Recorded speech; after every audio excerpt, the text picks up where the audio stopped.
Maka munafik orang yang punya dua muka. Munafik ini kan musuh dalam selimut. Di belakang kita dia caci maki kita. Maka demikian rupa watak orang munafik, Allah benci betul. Orang-orang munafik di dasar jurang neraka yang paling bawah, keraknya neraka, yang merusak akhlak kepada Allah. Sebab munafik sangat berbahaya, membahayakan umat, membahayakan agama. Menyembah batu, menyembah patung, menyembah berhala yang mereka buat sesuai dengan kekayaannya masing-masing. 360 berhala di sekeliling Ka'bah merupakan bukti nyata dari sesembahan mereka. Yang kaya membuat berhala dari emas lalu disembah. Yang setengah kaya bikin patung dari perak lalu disembah. Yang hampir miskin bikin Tuhan dari kayu lalu disembah. Yang miskin benar tepung terigu diadonin lalu dibentuk seperti wujud seseorang kemudian disembah. Dan apabila selesai nyembah perutnya terasa lapar, Tuhannya habis dipretelin. Sepanjang sejarah kemanusiaan cuma masyarakat jahiliyah saja yang sampai makan Tuhan. Sesadis-sadisnya bangsa Indonesia belum pernah sampai makan Tuhan. Maka menghadapi manusia seperti ini, yang pertama dilaksanakan oleh Rasul memperbaiki akhlak mereka kepada Allah. Menanamkan la ilaha illallah, bahwa tidak ada Tuhan yang perlu disembah selain daripada Allah Subhanahu wa ta'ala. Ini hakikatnya merupakan inti daripada ajaran rasul-rasul terdahulu. Kenapa? Seluruh rasul bersumber dari satu sumber yang sama, yaitu dari Allah Subhanahu wa ta'ala. Maka prinsip ajaran ketuhanan yang mereka bawa tentu saja sama. Nabi Adam mengajarkan la ilaha illallah. Nabi Nuh mengajarkan la ilaha illallah. Cuma tentu sambungannya Nuh Rasulullah. Nabi Ibrahim mengajarkan la ilaha illallah, Ibrahim Rasulullah. Nabi Musa mengajarkan la ilaha illallah, Musa Rasulullah. Bahkan Nabi Isa mengajarkan la ilaha illallah, Isa Rasulullah. Dan Nabi Muhammad mengajarkan la ilaha illallah, Muhammadur Rasulullah. Akhlak manusia kepada Allah dengan menanamkan tauhid. Jadi kalau ingin berakhlak yang benar kepada Allah, jaga tauhid, pegang teguh akidah. Saudara-saudara kaum muslimin rahimakumullah, lawan daripada tauhid adalah kufur. Kufur bisa dua, bisa kufur iman, bisa kufur nikmat. Kufur itu sifatnya, kafir itu orangnya. Ada orang kufur iman, dan ini merusak akhlak kepada Allah Subhanahu wa ta'ala. Kufur iman itu kadang-kadang bentuknya syirik, orangnya disebut musyrik. Kufur iman itu kadang-kadang bentuknya nifaq, orangnya disebut munafik. Kufur iman itu kadang-kadang bentuknya riddah, orangnya disebut murtad. Ini merupakan jenis daripada kufur-kufur iman dan tergelincirnya manusia daripada akhlak kepada Allah Subhanahu wa ta'ala. Benar, di zaman sekarang kita tidak menyembah berhala. Memang di zaman sekarang kita tidak menyembah patung. Iya, kita tidak berkeyakinan Tuhan lebih dari satu. Tapi kadang-kadang akhlak kita kepada Allah sering lentur dan luntur, sering bergoyang dan tergoncang, sering kena erosi dan polusi. Bahwa kita tidak menyembah Latta, Uzza, Manat dan Hubal seperti masyarakat jahiliyah dahulu, memang. Tapi Latta zaman sekarang, Uzza zaman sekarang, Manat dan Hubal di zaman sekarang, berhala-berhala di abad kita sekarang ini, kadang-kadang bernama harta, kadang-kadang bernama wanita, kadang-kadang bernama tahta, mungkin juga bernama Toyota. Sesuatu yang lebih kita agungkan daripada Allah, menjelmalah dia menjadi berhala-berhala di zaman kita sekarang ini. Manakala kita di kantor sudah lebih takut kepada kepala bagian kita daripada kepada Allah, maka Tuhan kita barangkali adalah kepala bagian kita. Manakala kita sudah lebih takut kepada manusia daripada kepada Allah, bergeserlah akhlak kita kepada Allah, mengagungkan manusia dan menomorduakan Allah. Maka di zaman sekarang akhlak kita kepada Allah sering kena erosi, sering kena polusi. Mungkin karena sulitnya lapangan kerja, tingginya tensi ekonomi, persaingan hidup yang makin tajam, sulitnya mencari lapangan kerja, orang kadang-kadang nekat, sedikit pertimbangan, picik pandangan, mudah melakukan potong kompas, sehingga terjadilah perbuatan-perbuatan yang memelencengkan akhlak kita kepada Allah Subhanahu wa ta'ala. Kadang-kadang terjebak mempercayai selain daripada Allah.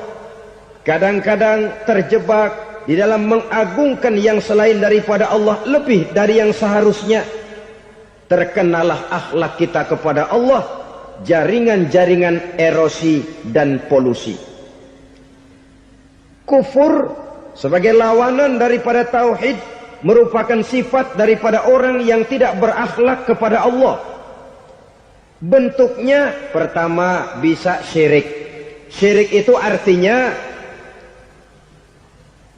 meyakini ada Tuhan lain selain daripada Allah. Itu yang namanya syirik.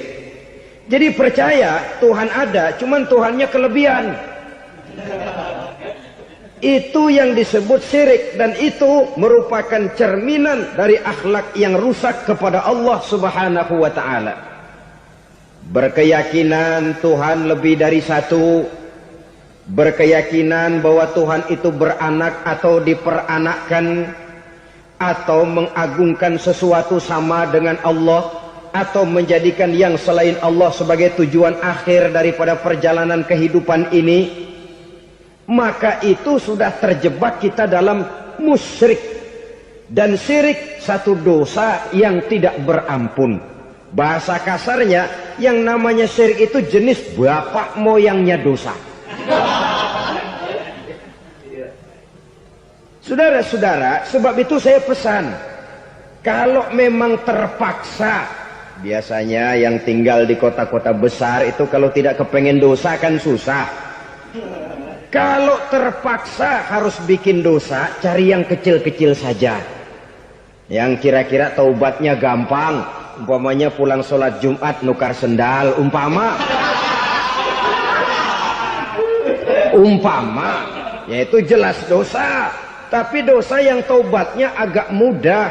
Jangan sampai terjebak ke dalam syirik, menyekutukan Allah. Kalau sudah menyekutukan Allah, Allah dimadu, murka benar Allah kepada kita. Innallaha la yaghfiru ayyushraka bih wa yaghfiru ma duna dzalika liman yasha. Allah tidak akan memberi ampun kepada orang yang menyekutukannya dengan sesuatu, tapi Allah mau mengampunkan dosa yang selain itu bagi orang yang dikehendakinya. Jadi orang-orang yang sudah terjebak syirik, menyekutukan Allah, meyakini ada Tuhan lain selain daripada Allah, meyakini Tuhan beranak atau diperanakkan, bagaimanapun baiknya mereka di dunia, bagaimanapun sosial jiwanya, bagaimanapun pemurah tangannya memberikan santunan dan pertolongan kepada orang lain, kalau sudah syirik, seluruh nilai kebaikannya akan tidak ada gunanya lagi. Karena tidak ada tempat nilai kebaikan itu bergantung. Sedangkan kita berbuat baik agar diterima oleh Allah. Kalau Allahnya marah kepada kita, siapa yang akan menerima nilai kebaikan itu sendiri? Ini bentuk yang pertama. Yang nyata-nyata menyembah berhala, syirik. Yang nyata-nyata beriktikad Tuhan lebih dari satu, syirik. Atau yang tersamar. Yang tersamar itu yang sering jadi penyakit kita. Saya sejak ada perkutut ini di rumah, perkutut. Saudara-saudara, yang merusak akhlak kepada Allah, yang merusak tauhid setelah syirik, bisa juga berbentuk nifak. Nifak itu sifatnya, orang yang punya sifat nifak disebut munafik. Asal katanya dari nafakun. Nafakun itu satu lubang yang punya dua muka, seperti goa, ada tempat masuk, ada tempat keluar. Maka munafik orang yang punya dua muka. Kalau bahasa kita, pandai bermain minyak di atas air. Manis jika berhadapan, balik belakang lain bicara. Sehingga apa yang dinamakan nifak, kata Imam Ali Al-Jurjani dalam kitab ta'rifatnya, izharul imanu bil lisan wa kitmanul kufri bil qalbi. Menyatakan, menampakkan iman dengan lidahnya, tapi menyembunyikan kekafiran dalam hatinya. Dengan kata lain, lidahnya mah iman, hatinya mah kafir. Padahal hati itu yang dilihat, padahal hati itu yang dinilai. Kenapa lidahnya mengaku iman? Ya mungkin karena kepepet, mungkin karena kepentingan, mungkin karena ingin mencari kelemahan orang, lalu dia pura-pura beriman. Tapi sesungguhnya hatinya kufur. Ini merupakan penyakit munafik. Dan terus terang, menghadapi orang munafik jauh lebih berat daripada menghadapi orang kafir. Kenapa? Munafik ini kan musuh dalam selimut. Mau dibilang musuh nyata-nyata, apalagi di zaman Rasul ya, ketika periode Madinah, berat sekali menghadapi orang munafik. Mau dibilang kafir, kalau ketemu assalamualaikumnya medok juga. Mau dibilang mukmin, di belakang ngegerundel, nyari-nyari penyakit, nyari-nyari lantaran, mencari-cari gara-gara. Kalau kafir jelas kafirnya, kalau musyrik jelas musyriknya. Tapi munafik, di depan kita dia mengaku beriman, di belakang kita dia caci maki kita. Maka demikian rupa watak orang munafik, Allah benci betul. Sampai dalam Quran orang munafik itu divonis innal munafikin fid darkil asfal minan nar. Orang-orang munafik di dasar jurang neraka yang paling bawah, keraknya neraka. Saudara-saudara kaum muslimin rahimakumullah. Sebab munafik sangat berbahaya. Membahayakan umat, membahayakan agama.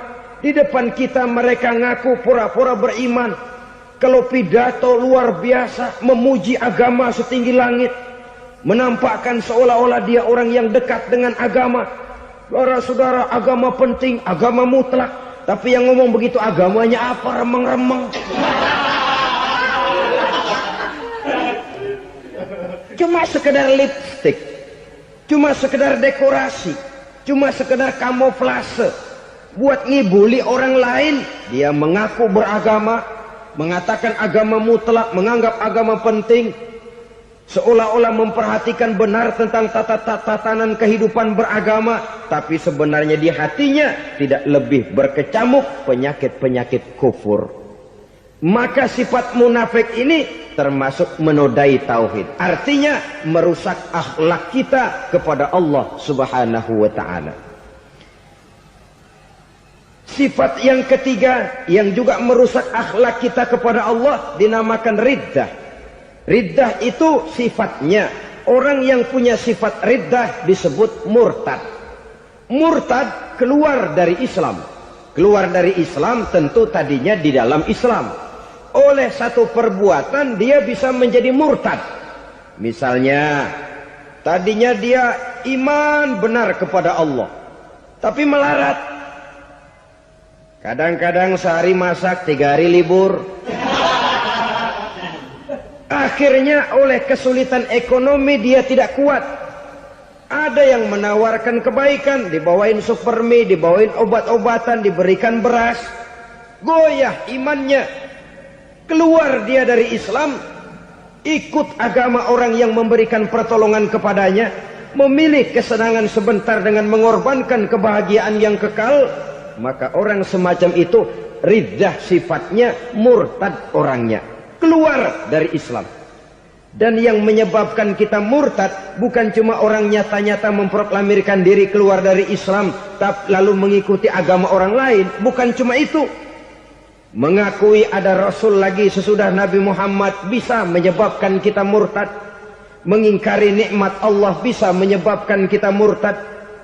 Meyakini semua agama benar bisa menyebabkan orang menjadi murtad.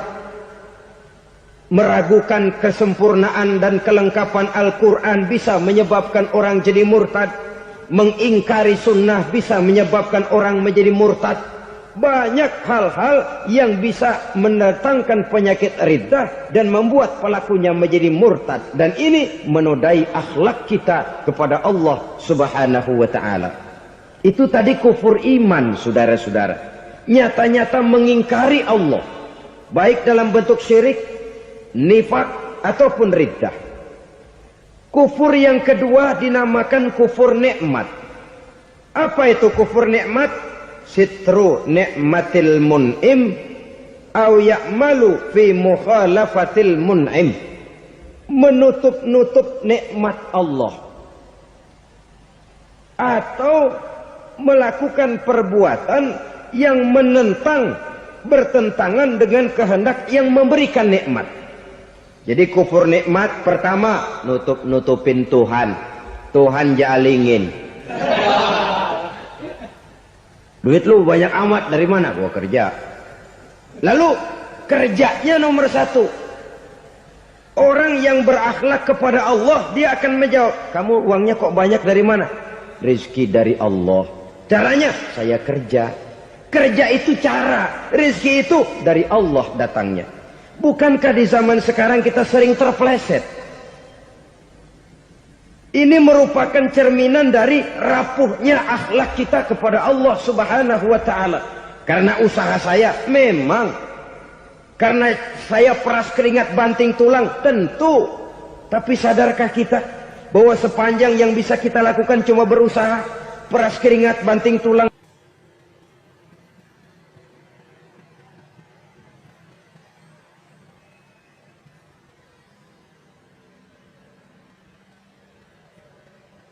Soal rizki, soal jodoh, soal maut, kitakah yang mengatur?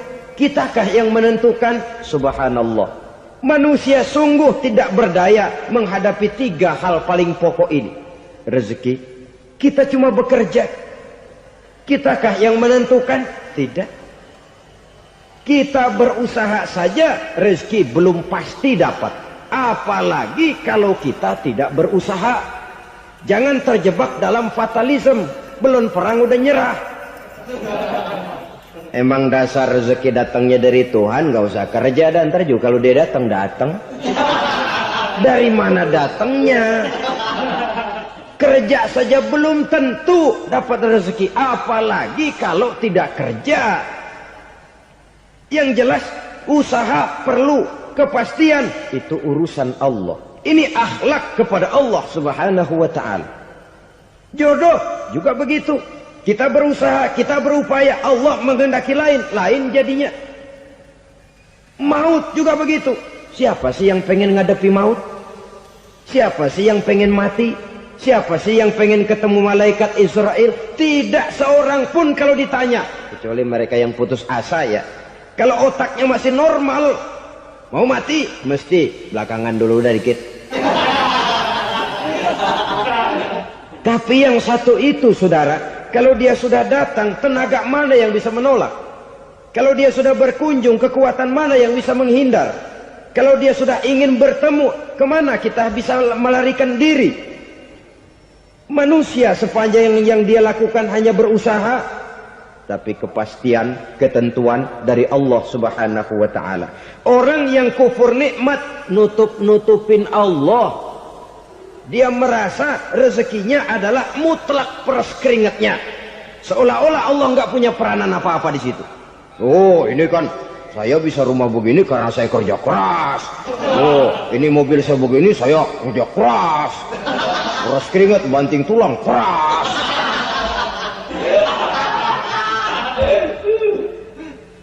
Saudara-saudara kaum muslimin rahimahkumullah. Jadi menutup-nutupi Allah. Akibatnya nanti kalau dia berhasil, Allah ketutupan. Kalau dia gagal, orang lain dicaci maki, dicari kambing hitam. Yang kambing hitam kan mahal. Karena orang sering cari-cari kambing hitam. Jarang orang mau jujur kalau bertemu kesulitan lalu mencari sebab pada dirinya sendiri. Yang paling enak ya nyalain orang. Lo begitu. Orang lain yang paling enak kita salahin. Au ya'malu fi mukhalafatil mun'im, atau dia melakukan sesuatu yang tidak sesuai dengan kehendak yang memberikannya nikmat. Diberikan kita tangan, mulut sih nggak berhenti. Terima kasih Tuhan, alhamdulillah saya dikasih tangan. Cuma nih tangan enteng mat nabokin orang mulu. Itu sudah mukhalafatul mun'im, bertentangan dengan kehendak yang memberikan nikmat. Diberikan harta, mulutnya mah basah. Terima kasih Tuhan, alhamdulillah dikasih harta. Tapi pelitnya minta ampun. Kikir, koret, medit. Ini juga termasuk kufur nikmat. Mempergunakan suatu nikmat bertentangan dengan kehendak daripada yang memberikan nikmat itu sendiri. Saudara-saudara kaum muslimin rahimakumullah. Oleh karenanya kufur iman memang lebih bahaya daripada kufur nikmat. Tapi jangan lupa, kufur nikmat bisa menyeret orang kepada kufur iman. Nah kalau Allah udah dialingin, Tuhan sudah dinomor duain, lama-lama kenapa dia tidak mendewakan dirinya sendiri? Mendewakan pangkatnya, mendewa-dewakan otaknya, mendewa-dewakan kemampuannya.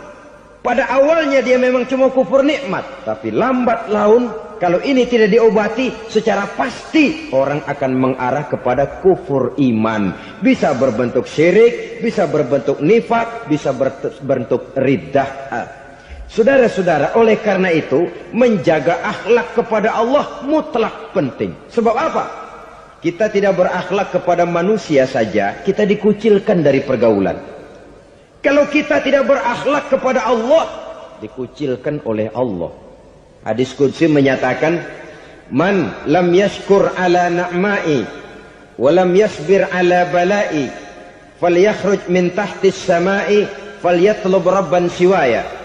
Kata Allah, siapa orang yang tidak mau bersyukur terhadap nikmat yang aku berikan kepadanya dan tidak mau sabar terhadap ujian yang aku berikan kepadanya, falyakhruj min tahtis sama'i, persilahkan saja keluar dari kolong langitku. Waliyatlub rabban siwaya, tolong cari Tuhan lain selain daripada aku. Murka Allah, diusir, cuman gak kedengeran aja. Siapa yang tidak mau syukur terhadap nikmatku, siapa yang tidak mau sabar terhadap ujian yang aku berikan kepadanya, persilahkan keluar dari kolong langitku ini, cari Tuhan lain selain aku. Langit Tuhan yang punya, Tuhan kita lawan, diusir dari kolong langit, mau pindah ke kolong mana?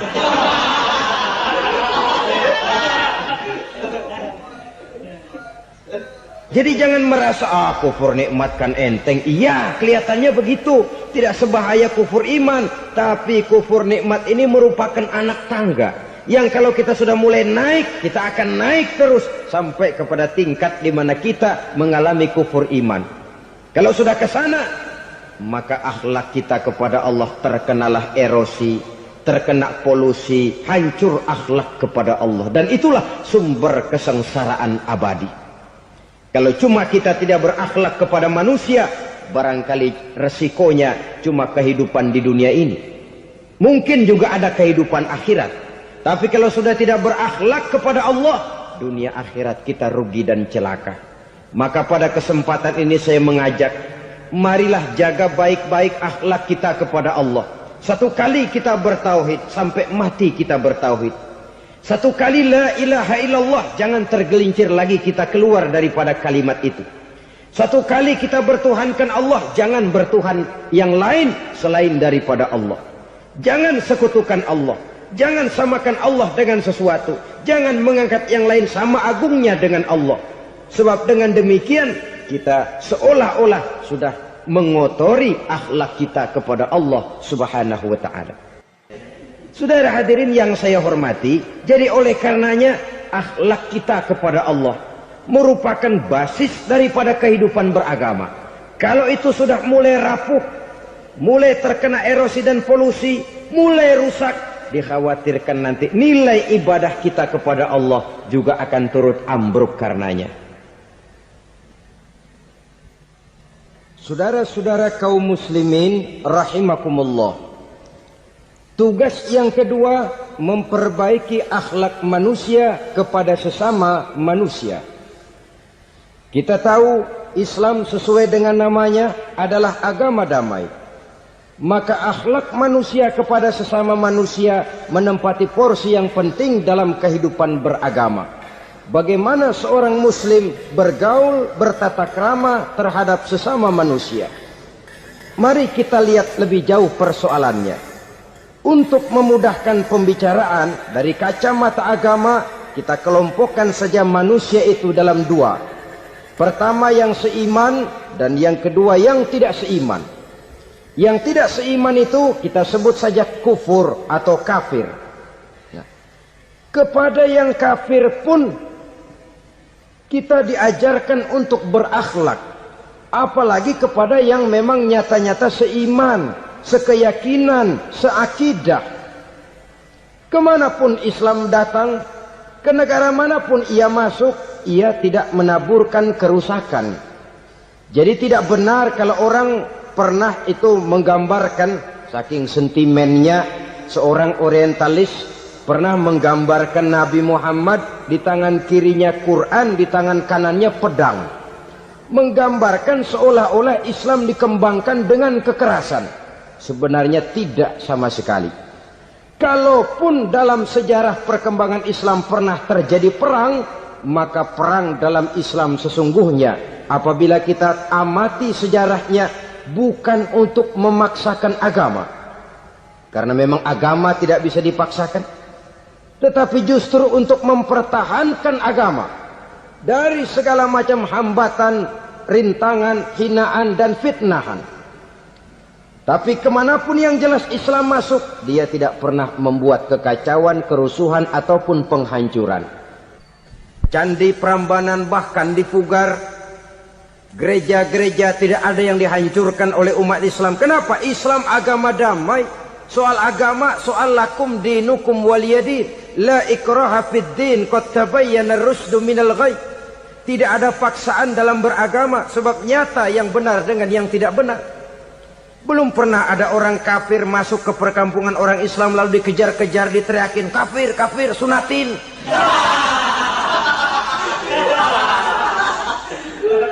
Belum pernah. Kenapa? Islam menghormati orang lain agama. Nah, yang kafir ini macam-macam, saudara. Ada kafir harbi. Nah, ini kafir kerok. Ini kafir yang nyata-nyata memproklamirkan permusuhan kepada umat Islam. Nyata-nyata mengganggu ketenangan umat Islam. Kafir yang seperti ini yang boleh diperangi. Misalnya kita mau sembahyang Jumat dijagain, nggak boleh sembahyang Jumat, getok palanya. Kafir harbi artinya tantangan perang datang dari mereka, bukan kita yang mulai, mereka yang buka front. Prinsipnya umat Islam tidak boleh mencari-cari musuh, tapi pun tidak boleh lari kalau ketemu musuh. Musuh jangan dicari, ketemu jangan lari. Karena itu kesan seolah-olah umat Islam ini teroris, umat Islam ini destroyer, umat Islam ini sering menimbulkan keonaran, kerusakan. Sungguh satu fitnahan yang sangat keji. Umat Islam adalah umat yang cinta damai. Islam di masa perkembangannya masuki Eropa melalui Selat Gibraltar, Jabal Tariq, memasuki Spanyol. Islam tidak pernah meruntuhkan gereja. Islam tidak pernah membunuh orang-orang Nasrani. Bahkan Islam mewariskan peradaban dan kebudayaan yang begitu tinggi nilainya di bidang ilmu pengetahuan. Sampai ketika itu Barat banyak mengkaji, ilmu pengetahuan dari dunia Islam. Buku-buku berbahasa Arab diterjemahkan ke bahasa Yunani, dipelajari oleh para cendekiawan di negeri barat sana. Mereka mengambil manfaat yang banyak dari masuknya Islam ke Eropa. Sementara gereja tetap berdiri dengan megahnya. Kuil-kuil tempat peribadatan tidak satupun yang diusik-usik. Kenapa? Islam agama yang cinta damai. Asal dia tidak diganggu, asal kehormatannya tidak dihinakan. Jadi kafir harbi, kafir yang nyata-nyata nantang perang, ngajak berkelahi. Itu kafir yang nyari penyakit. Kafir harbi ini boleh diperangi dengan catatan mereka yang memang mulai. Yang kedua, kafir zimmi. Kafir zimmi, kafir yang hidup di tengah mayoritas muslim, tapi mereka mau hidup dengan aman, damai, tenang. Mereka wajib dilindungi. Bahkan Nabi pernah memberikan satu jaminan, man azazimmiyan faqad azani. Siapa yang mengganggu orang kafir zimmi sama saja dengan mengganggu saya. Kehormatannya dijaga, harta bendanya dilindungi, anak istrinya pun dilindungi. Dan ini jadi kenyataan. Saudara bisa lihat di negara-negara yang mayoritas penduduknya beragama Islam, orang-orang kafir di luar Islam hidup dengan tenang, aman, damai. Di Saudi Arabia, di luar tanah haram, di luar Mekah dan Madinah, banyak orang-orang kafir mencari nafkah. Mereka tenang, aman, dilindungi undang-undang. Begitu di Mesir, begitu di negara Indonesia yang berdasarkan Pancasila ini. Kehidupan beragama menimbulkan gairah, rukun, tenang, aman, damai, sepanjang tidak saling ganggu, tidak saling usik, menghargai orang yang sudah beragama, tidak menjadikan penganut suatu agama sebagai sasaran dari dakwah agama lainnya. Saudara-saudara kaum muslimin rahimakumullah. Jadi memang oleh Al-Quran kita dianjurkan asidda alal kuffar ruhama bainahum. Tegas kepada orang kafir, kasih sayang kepada sesama muslim. Tapi tegas bukanlah berarti marah-marahan, bukan berarti musuh-musuhan, bukan ngajaki perang. Tegas dalam arti punya garis tentang kehidupan beragama, lakum dinukum waliyadin. Soal kehidupan sosial, mari kerjasama. Bangun jalan, ayo rame-rame. Siskamling, mari bebarengan. Bikin puskesmas, mari sama-sama. Tapi kalau sudah soal agama, itu tidak perlu ada toleransi agama. Yang perlu toleransi antar umat beragama. Kalau umatnya mau kerjasama silakan, tapi tidak menyangkut soal ibadah. Jangan kerjasama di bidang ibadah. Itu kerjasama yang salah pasang, saudara-saudara. Sehingga dengan demikian toleransi adalah menyangkut kehidupan antar umat beragama. Sedangkan agama sendiri punya kapling yang nyata. Sehingga dengan demikian tegas kepada orang kafir dalam arti kita punya satu kepribadian. Tidak ngambang. Enggak lalu kalau ditanya orang, sebenarnya agama lu apa sih? Gua mah gimana musimnya aja. Agama pakai musim kayak rambutan. Akhirnya ya begitu musim-musiman. Ke masjid kelihatan, ke gereja hayo, ke candi nongol, ke apa? Bingung malaikat bagaimana nyatetnya nih bocah ini. Di mana aja ada. Kita punya satu kepribadian. Saya muslim dan garis saya ini, lakum dinukum waliyadin. Bagi Tuhan persilakan agama Tuhan, bagi kami agama kami. Kami hormati Tuhan, Tuhan hormat kepada kami. Tapi soal agama, kaplingnya jelas.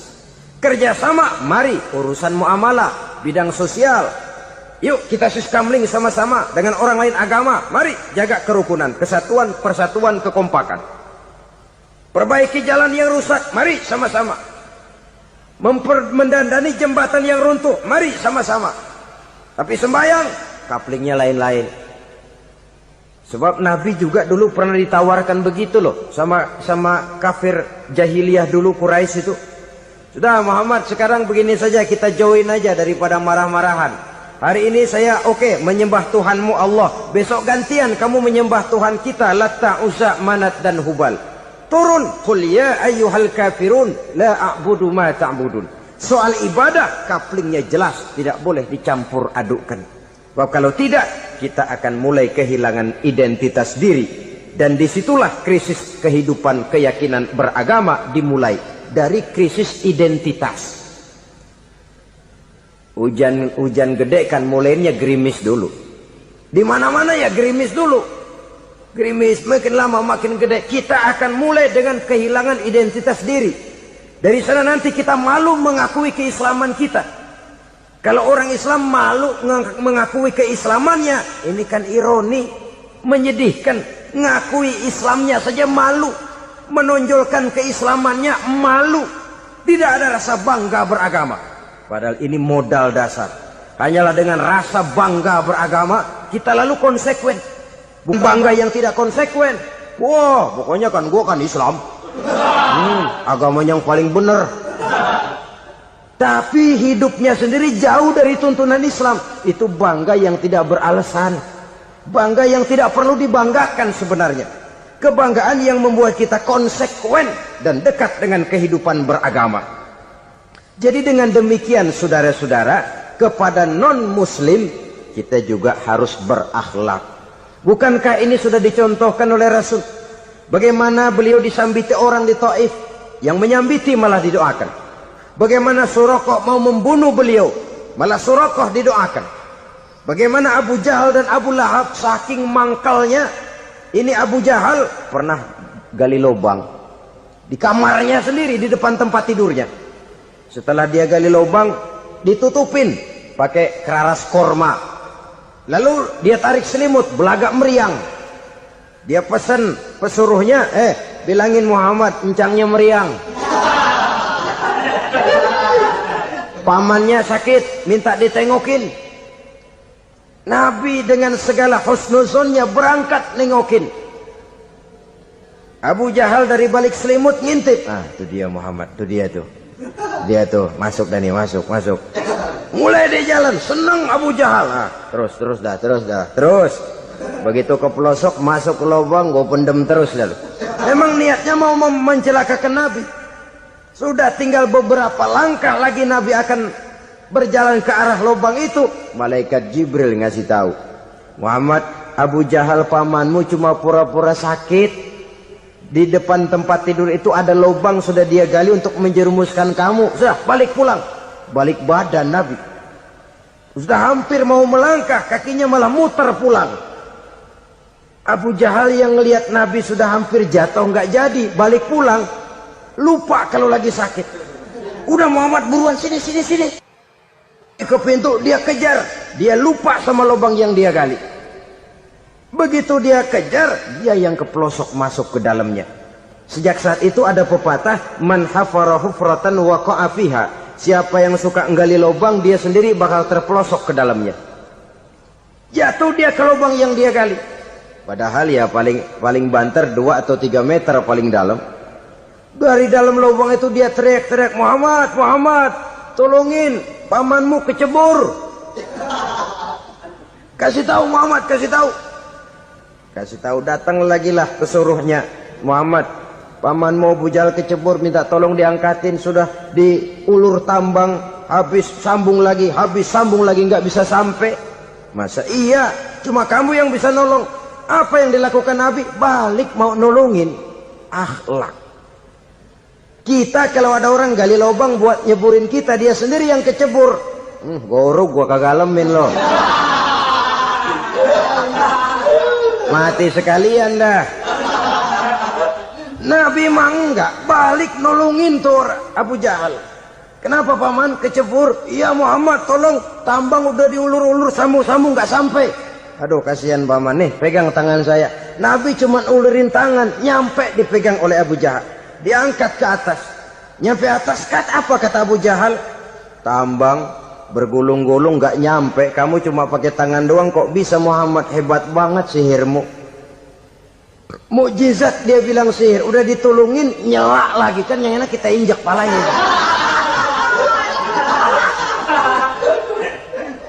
Orang dulu bilang wah katanya nolongin anjing kejepit. Udah selesai ditolongin malah yang nolong digigit.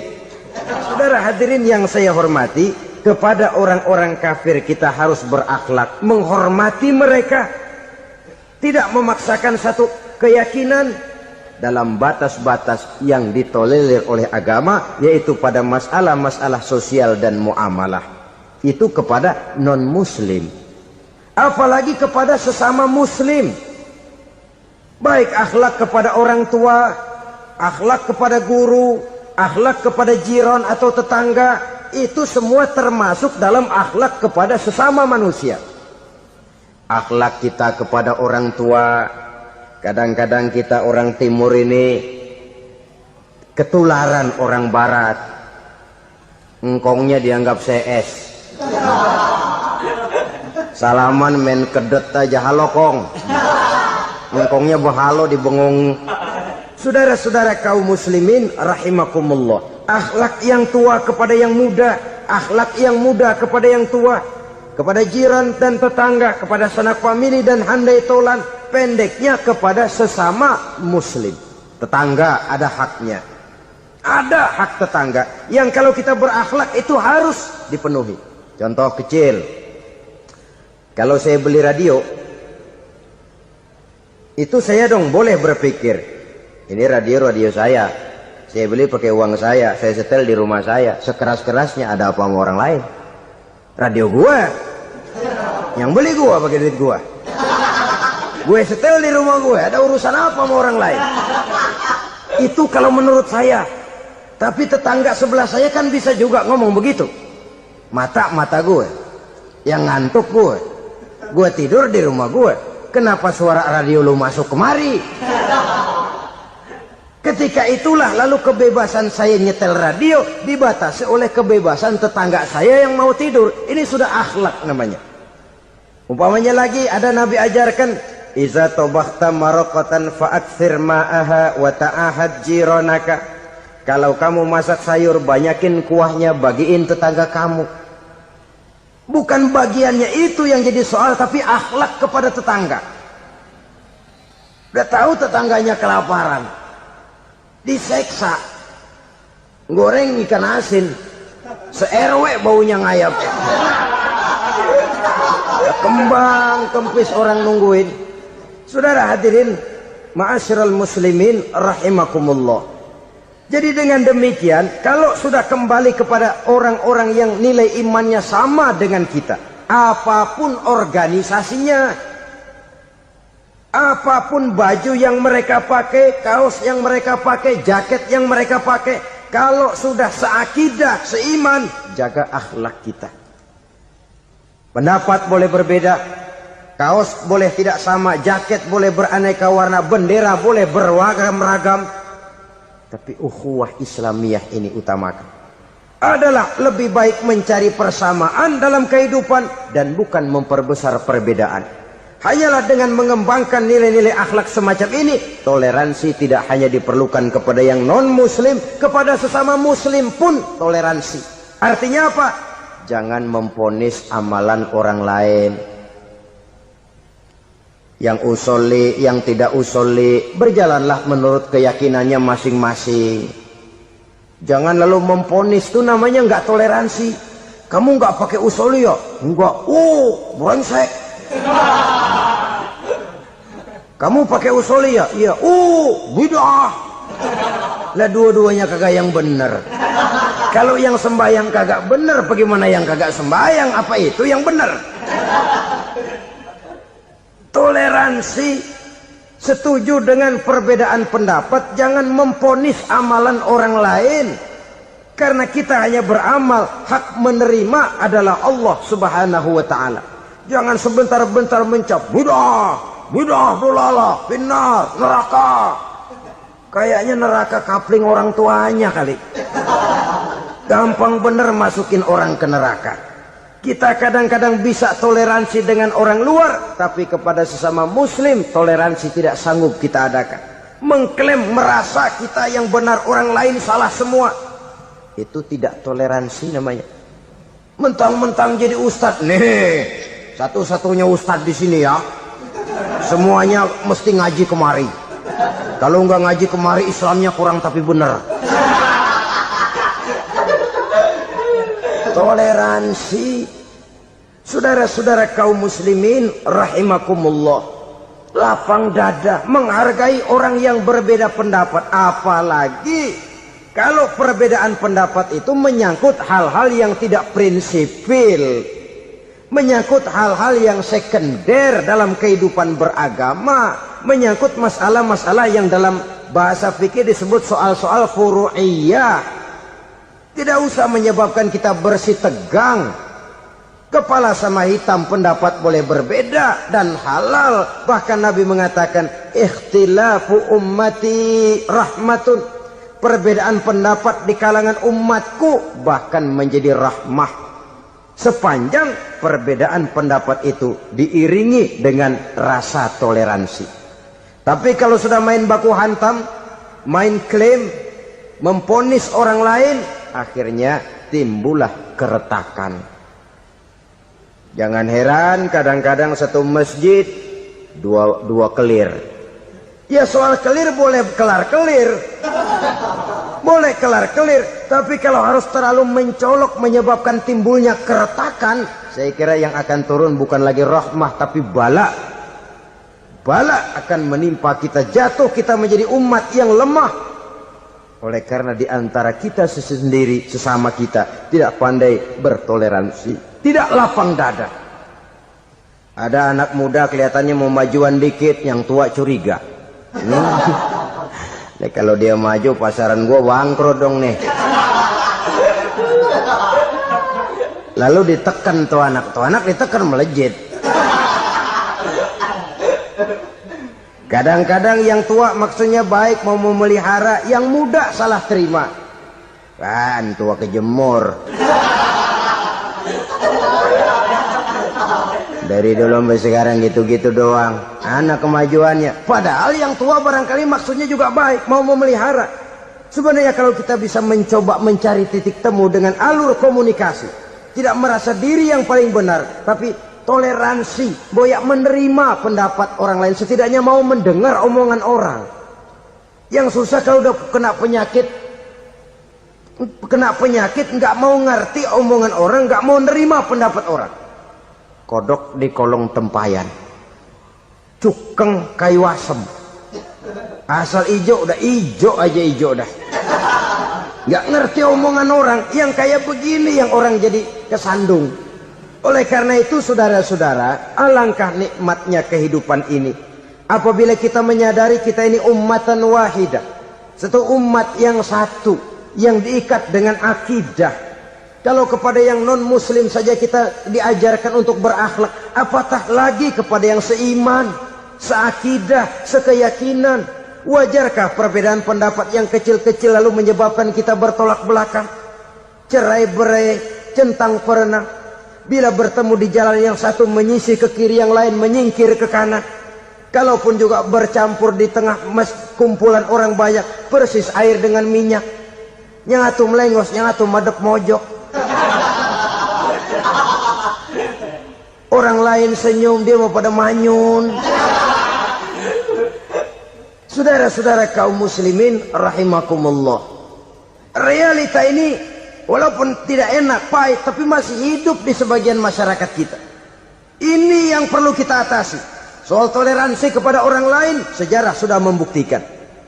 Mari kita jangan cuma bisa mengajak orang lain, umat lain untuk bertoleransi dengan kita, tapi kepada sesama kita. Toleransi ini perlu kita tegakkan, perlu kita bina. Terutama di dalam kita menuju bentuk ideal daripada konsep ukhuwah Islamiyah ini, yang memang selalu kita akan cari bentuk-bentuk idealnya sejalan dengan perkembangan situasi dan kondisi yang dihadapi oleh umat. Perbedaan organisasi, perbedaan kepentingan organisasi tidak seharusnya menyebabkan kita merasa meremehkan orang lain dan mengangkat diri, mengklaim diri sebagai yang ter. Jadi dengan demikian, apabila yang pertama tadi akhlak kepada Allah dinamakan hablum minallah, maka yang kedua ini merupakan hablum minan nas. Jikalau baik akhlak kita kepada Allah, baik akhlak kita kepada manusia, nikmat rasanya menjalani kehidupan. Kadang-kadang orang akhlaknya kepada manusia baik, tapi kepada Allah tidak baik. Hormat sama yang tua, menyayangi yang muda, sama tetangga rukun, tapi sama Tuhan nggak mau sujud. Ini baik kepada manusia, tapi tidak berakhlak kepada Allah. Atau sebaliknya, sujudnya sama Allah mah tekun, bener, khusyuk, bahasanya juga fasih, luar biasa. Tapi sama manusia sombong, takabur, ujub, merasanya dia doang yang paling benar. Sebab iblis itu ya, itu kadang-kadang datang lewat hati, dan memang selalu markasnya di situ. Kalau dia tidak bisa menggoda kita dengan yang lain, dia tumbuhkan sifat ujub. Dia bisikin, wah, memang di kampung ini yang paling banyak ibadahnya ente. Yang lain mana, lihat tuh kerocok semua.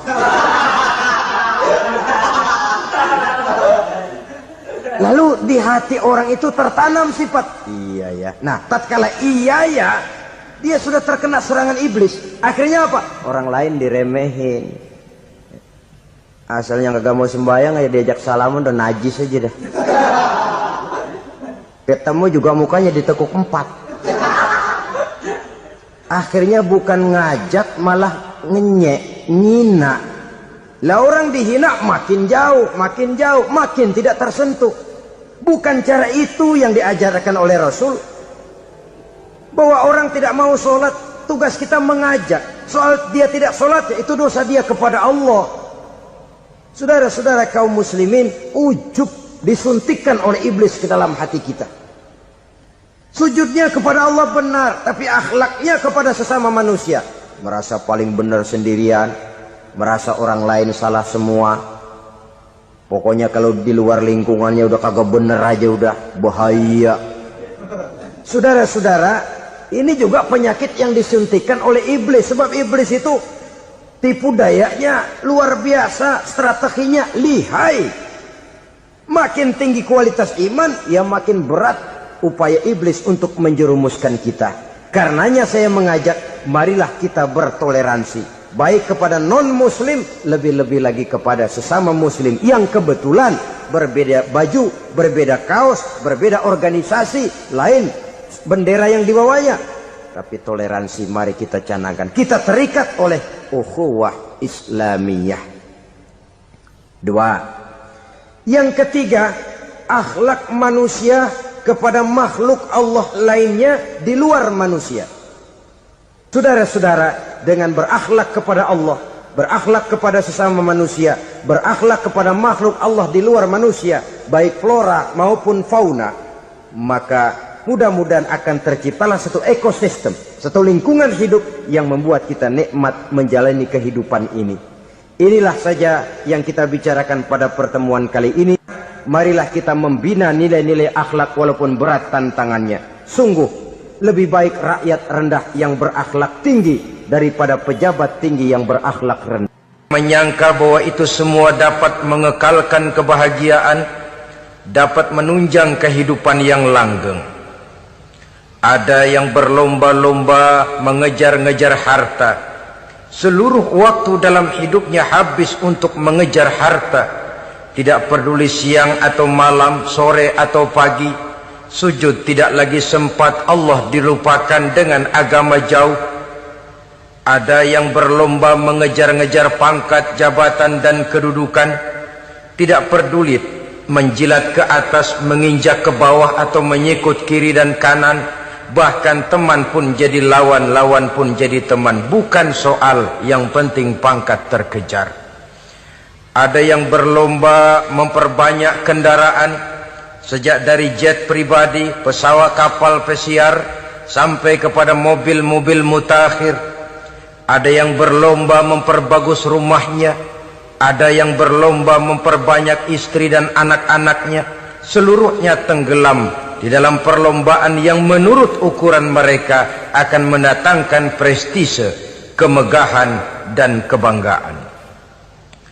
Allah Subhanahu wa ta'ala menegur memberikan peringatan dalam surah yang pendek, yaitu surah At-Takatsur. Alhaakumut takatsur hatta zurtumul maqabir kalla sawfa ta'lamun. Alhaakum ay syaghalakum an ta'ati rabbikum. Kamu telah lalai daripada taat kepada Tuhanmu, dan yang menyebabkan kamu lalai itu tidak lain at-takatsur. At-takatsur artinya at-tabahi bi kathrati mata'id dunya, bermegah-megah dengan memperbanyak kesenangan hidup duniawi. Dengan kata lain, berlomba-lomba mengejar kemegahan duniawi telah menyebabkan kamu lalai daripada mengingat, daripada taat kepada Allah Subhanahu wa ta'ala. Apabila orang cenderung materialistis, seluruh kegiatan hidup dikerahkan untuk berlomba memperbanyak materi, apa namanya harta benda, apa namanya rumah, apa namanya pangkat dan jabatan, maka dikala itu seseorang akan sangat mudah lalai daripada taat kepada Allah Subhanahu wa ta'ala. Hilanglah kesadaran bahwa sesungguhnya apapun yang kita miliki dalam kehidupan dunia ini tidak lain hanya barang titipan sementara.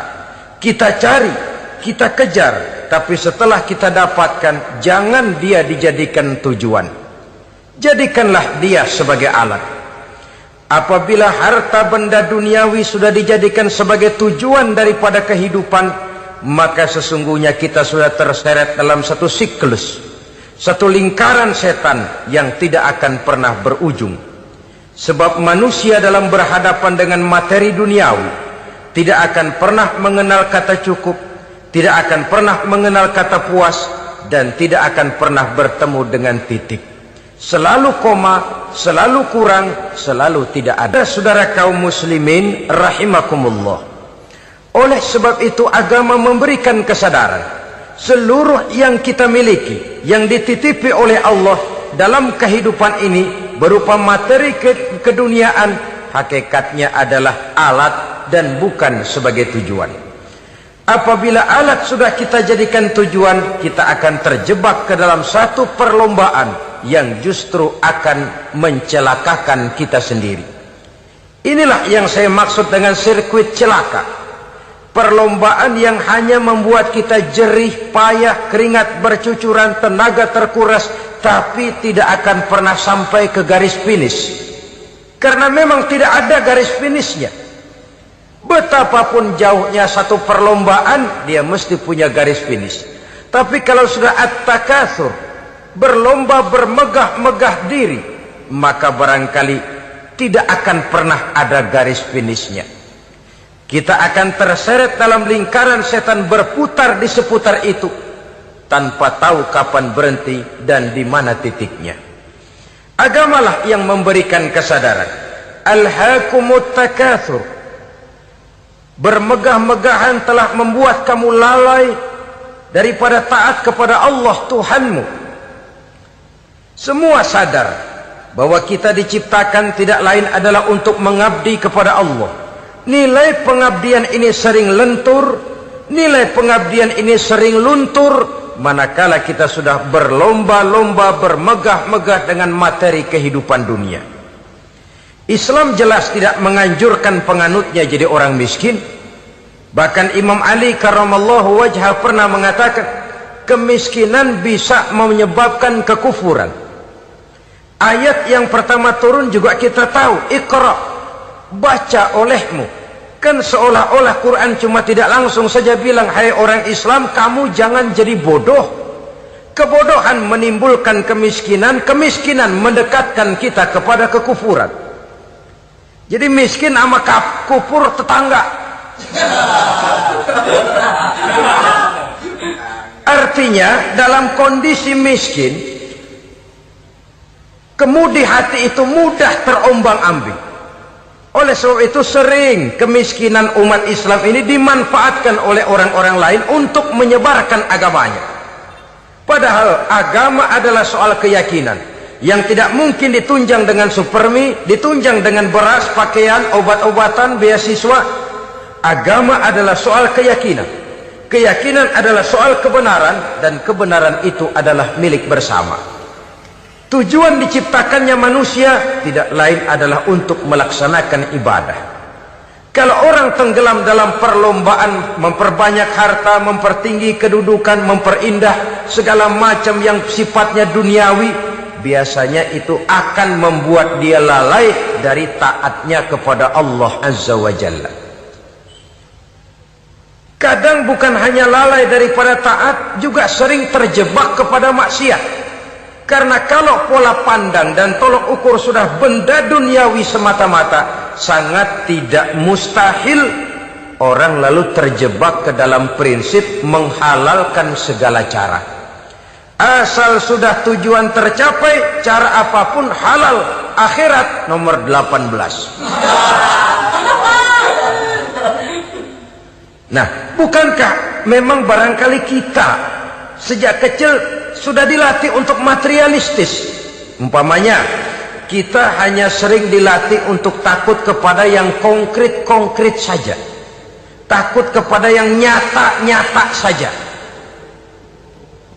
Seorang ibu kalau menakuti anaknya, aduh nak, kenapa ini kau kerjakan? Kalau bapakmu tahu, waduh, habis kamu. Ya, kita lihat, kalau bapakmu tahu, kalau polisi tahu, kalau hansip tahu, kalau satpam tahu. Tapi jarang seorang ibu menanamkan kepada anak, nak, kenapa ini yang kau lakukan, nak? Bukankah kau tahu Allah lihat, Allah tahu, Allah dengar, Allah, nak? Diajarkan takut kepada yang gaib. Karena kalau takut dia kepada polisi, dia pasti bisa cari tempat lain dong yang polisi kagak lihat. Kalau takut dia kepada satpam, minggir dong ke tempat yang kira-kira satpam nggak lihat. Tapi kalau sudah takut itu terpulang kepada Allah, kepada yang gaib, tidak sejengkal tanah pun yang terhalang dari pengetahuan Allah. Tapi itulah salahnya kita. Sejak kecil anak-anak sudah kita latih untuk takut hanya kepada yang konkret-konkret saja. Akibatnya sampai dia besar melembaga dalam kehidupannya.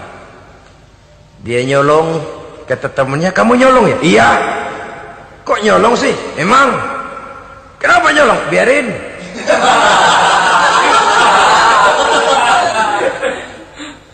Kamu kan tahu Allah lihat? Tahu. Kenapa nyolong juga? Biarin. Asal orang jangan lihat. Kalau Allah mah lihat, dia kagak ribut. Allah enggak ribut katanya. Nah, ini kan satu refleksi yang timbul daripada kenyataan. Jikalau orang hanya dijejali rasa takut kepada yang konkret-konkret saja, kepada yang zahir-zahir saja, yang akan tumbuh lalu mental kucing. Sopan, tenang, kalem, ayem, nggelenggem.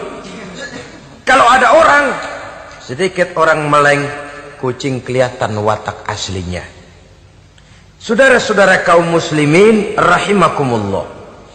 Oleh sebab itulah maka agama lewat surah yang kita bicarakan pada pertemuan ini memberikan peringatan. Kala, jangan begitu dong. Kamu boleh mencari dunia, silahkan cari harta yang banyak, cari pangkat yang tinggi, tapi jangan itu membuat kamu lalai daripada taat terhadap Allah Subhanahu wa ta'ala. Jangan karena keinginan mendapat harta yang sebanyak-banyaknya lalu melakukan segala macam cara asal tujuan tercapai. Itu sudah membuat kita lalai.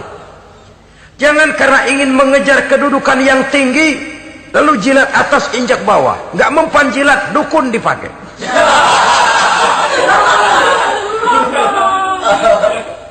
Itu kan sudah membuat kita lalai. Nanti kalau berhasil, wah, dukun kita paten.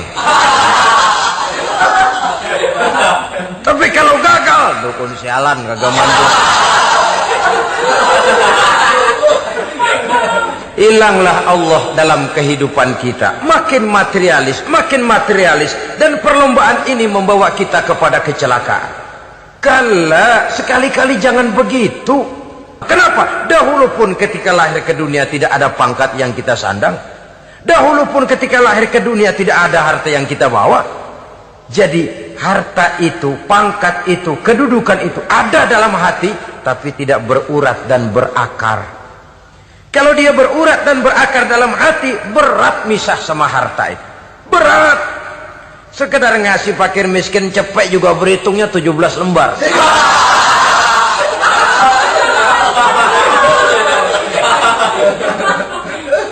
Dengar di kantornya mau ada mutasi, pindah dia dari tempat basah ke tempat kering, baru berita burung udah meriang duluan.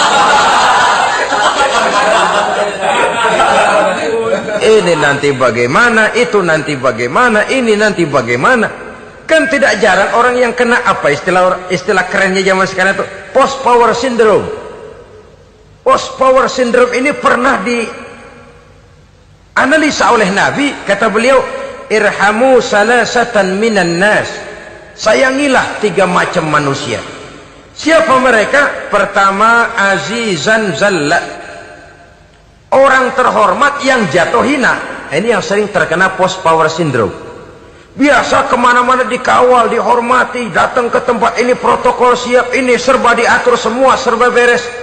Begitu jabatan selesai atau pensiun, habis orang gak indah-indah. Dia lihat orang diemin aja, orang diemin dan orang tonton. Ini kalau nggak kuat mentalnya itu kena post power syndrome. Akibatnya ya bisa jantungan, bisa leper, bisa darah tinggi. Ya penyakit-penyakit yang zaman dulu kita nggak kenal. Ini kan makin banyak dokter, makin maju ilmu kedokteran, makin aneh penyakit. Saudara hadirin yang saya hormati, post power syndrome kena apa yang dinamakan frozen emotional attitude, tidak kuat menghadapi kenyataan. Azizan zalla, orang terhormat yang jatuh hina, itu sangat perlu dikasihani. Yang kedua, ghaniyan qad iftaqar, orang kaya jatuh miskin. Ini juga sama, biasa hidup apa ada, serba ada, lalu harus hidup apa adanya. Ini kalau kurang kuat benar-benar memble ini.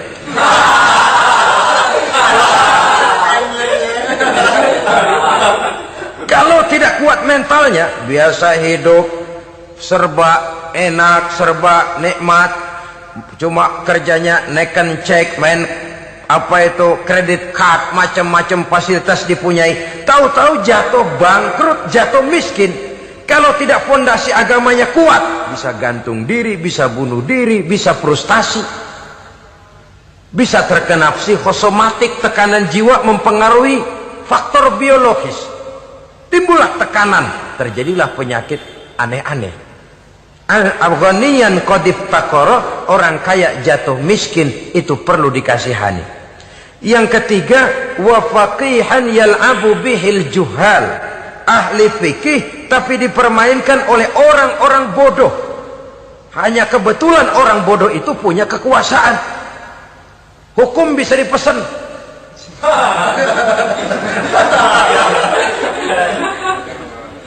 Aturannya haram, Ustaz, ada haram dikit aja dah.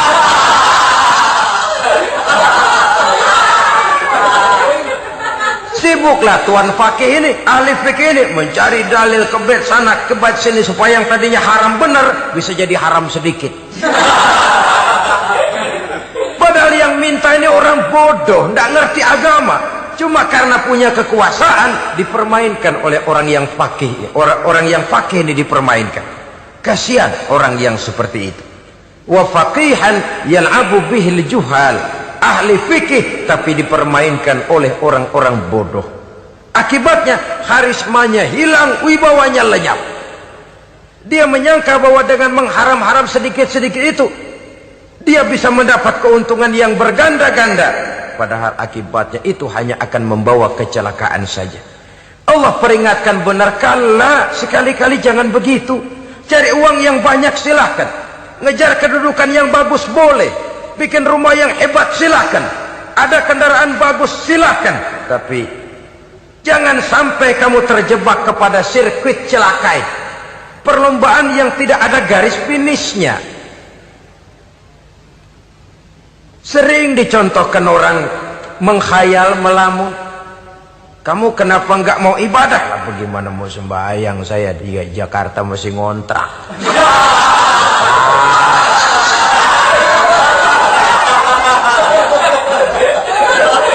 Bingung, tiap akhir tahun kontrakan habis. Kalau punya rumah sendiri walaupun kecil-kecilan, tenanglah saya ibadah. Baiklah, oleh Allah diberikan rezeki bisa bikin rumah walaupun kecil-kecilan. Sudah punya rumah sendiri, belum juga ibadah, apalagi mulur lagi. Habis bagaimana mau sembahyang, rumah kecil banget. Pinggir kali, asal hujan bocor ya.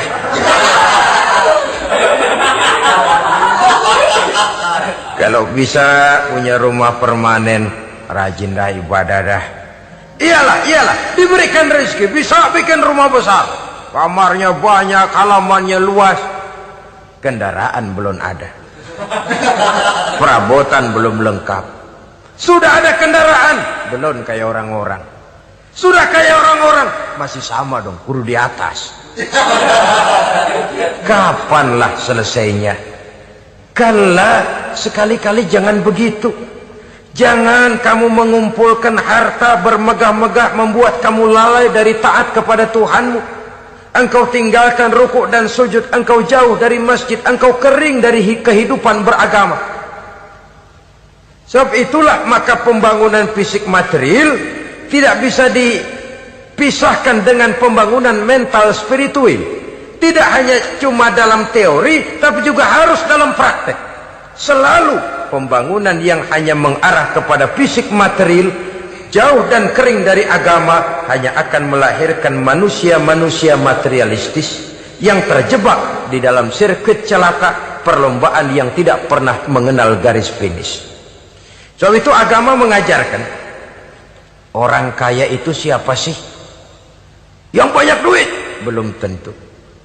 Yang kebunnya di mana-mana ngebelatak? Belum tentu. Yang pabriknya selebar-lebar? Belum tentu. Yang punya segala macam peternakan, dari peternakan gajah sampai peternakan kutu?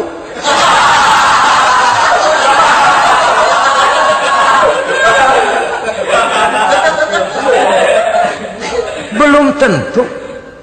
Agama memberikan tuntunan yang sangat luhur. Orang kaya itu adalah orang yang hidupnya cukup. Orang miskin itu orang yang selalu merasa kurang. Bagaimanapun banyak duit saudara miliki, kalau masih merasa kurang, masih miskin saudara. Saya punya uang 1.000 rupiah, Anda punya uang 1 juta rupiah. Mungkin saya lebih kaya dengan uang yang 1.000 ketimbang Anda 1 juta. Kenapa? Dalam tangan saya uang 1.000 besar, artinya sesuai dengan kebutuhan saya. Tapi di tangan Anda uang 1 juta, kebutuhan Anda lebih besar daripada itu lagi. Maka agama mengajarkan sifat qanaah, merasa cukup, dan itulah sumber kekayaan yang hakiki. Orang kaya adalah orang yang hidupnya cukup. Kalla saufa ta'lamun, jangan begitu, nanti kamu akan tahu. Summa kalla saufa ta'lamun, jangan sekali-kali begitu, suatu saat kamu pasti akan tahu. Kalla law ta'lamuna ilmal yaqin, thumma latarawunnaha 'ainal yaqin, thumma latus'alunna yawma idzin 'anin na'im. Nah, kapan perlombaan ini akan menyadarkan orang? Biasanya hatta zurtumul maqabir, sampai kamu dekat ke liang kubur. Itu biasanya kalau istilah orang sekarang baru ngeh. Asal sudah napas sampai tenggorokan disambung dengan selang, sudah Senin Kemis dibantu dengan alat picu jantung, gerak gerak gerak gerak, sudah kayak orang mau gergaji kayu. Dikala itu barulah sadar orang biasanya. Dan kesadaran semacam itu, kesadaran yang terlambat, kesadaran ala Fir'aun.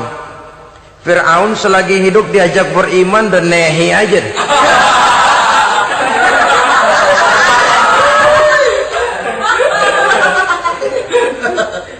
Tapi ketika dia tenggelam di lautan merah bersama seluruh tentaranya, dikala nafas hampir terputus, keluar ucapannya, amantu bi Rabbi Musa wa Harun.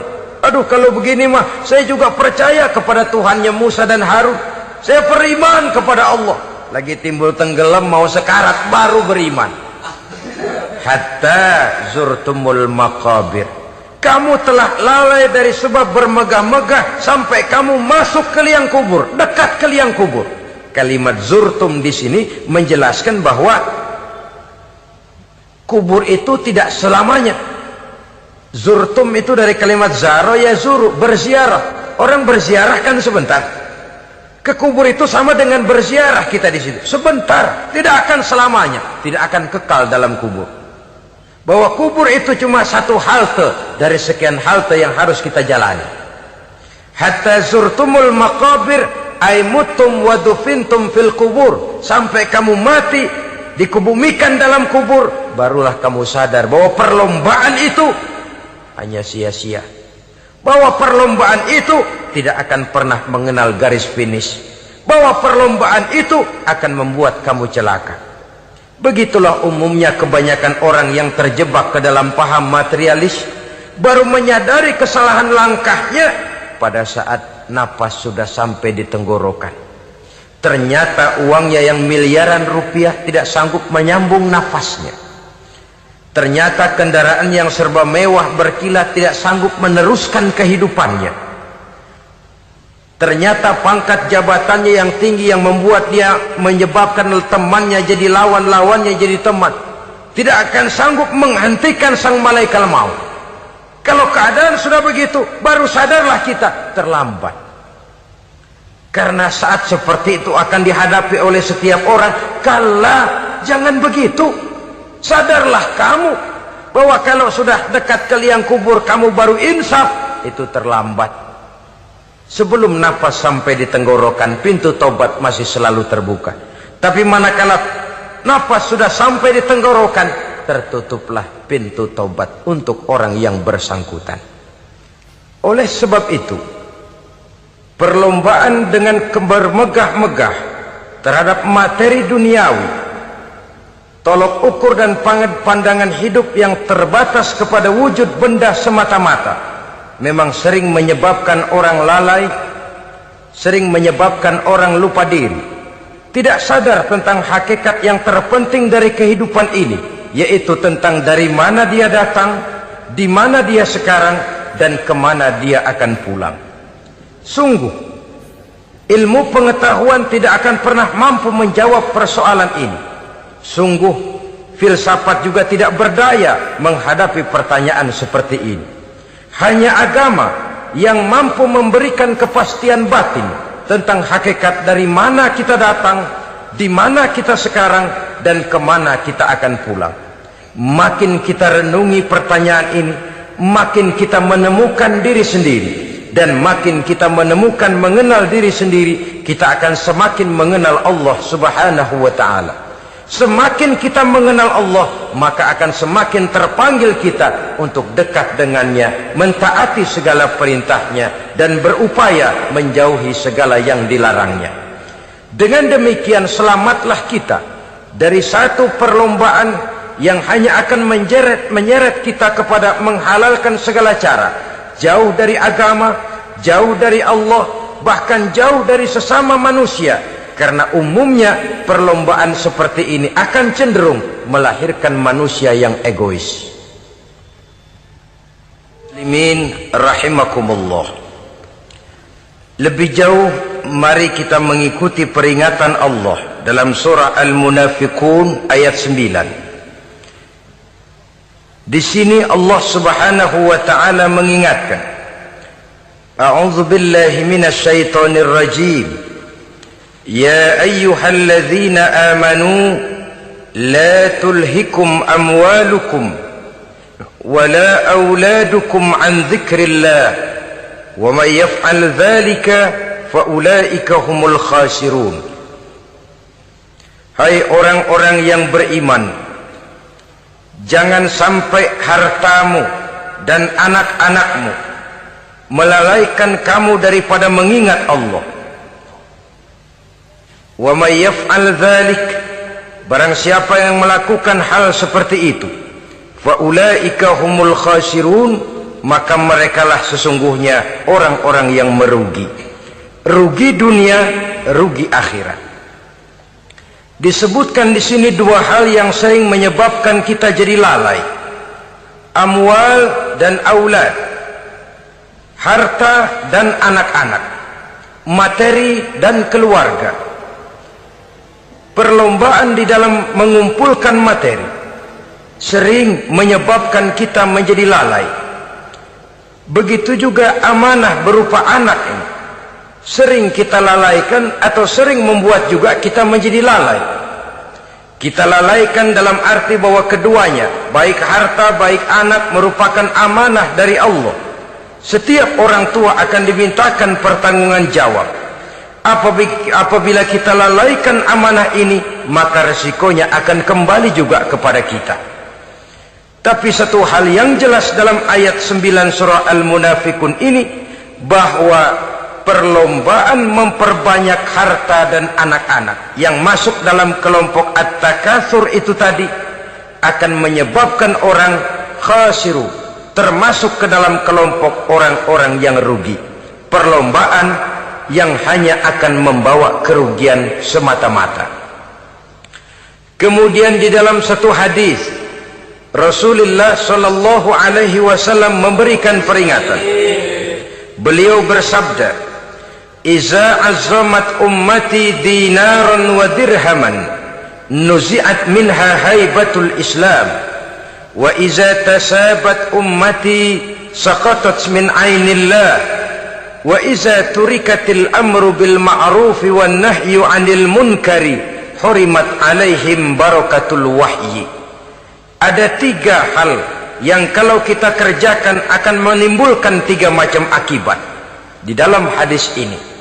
Pertama, iza azamat ummati dinaran wa dirhaman. Apabila umatku sudah mengagung-agungkan dinar dan dirham, artinya kalau umatku sudah jatuh menjadi umat yang materialistis, segalanya diukur dari dinar dan dirham. Dinar dan dirham ini kalau bahasa Inggrisnya dokat.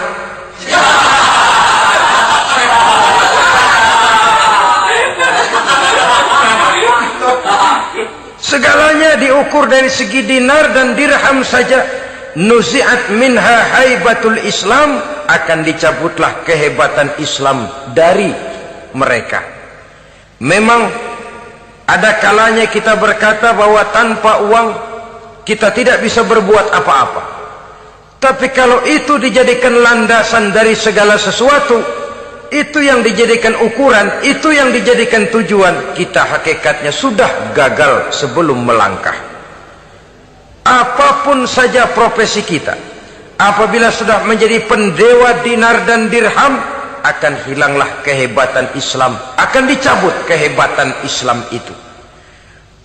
Umat Islam bisa dibeli, ulama bisa dikontrak, kiai bisa dicarter. Saudara hadirin ma'asyiral muslimin rahimakumullah, apabila umatku sudah membesar-besarkan dinar dan dirham, bermegah-megah dengan itu, berlomba-lomba memperbanyak itu yang menjadi tujuan dan tolok ukur dari segala kegiatan, nuzi'at minha haibatul Islam, akan dicabutlah kehebatan Islam. Hilang itu wibawa. Walaupun dia bernama umat mayoritas dalam jumlah, tetapi dia minoritas dalam peranan. Mayoritas dalam bilangan, tapi minoritas dalam percaturan kegiatan hidup ini. Kita ingat di zaman pengembangan Islam di masa Rasulullah sallallahu alaihi wasallam, mereka berlomba-lomba mengorbankan dinar dan dirhamnya untuk kepentingan agama, bukan mengorbankan kepentingan agama untuk mencari dinar dan dirham.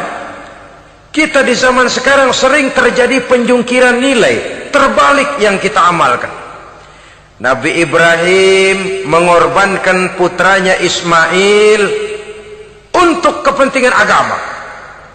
Kita sering sekarang ini mengorbankan kepentingan agama untuk anak-anak kita.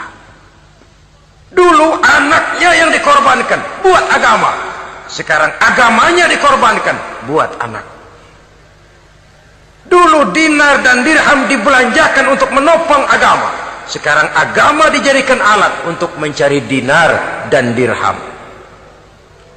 Saudara-saudara kaum muslimin rahimakumullah, memang apabila dinar dan dirham digunakan untuk penyangga perjuangan, itulah idealnya. Saya katakan tadi, dinar, dirham, uang, dunia cuma sekedar alat, bukan sekedar tujuan. Kita memerlukan alat ini.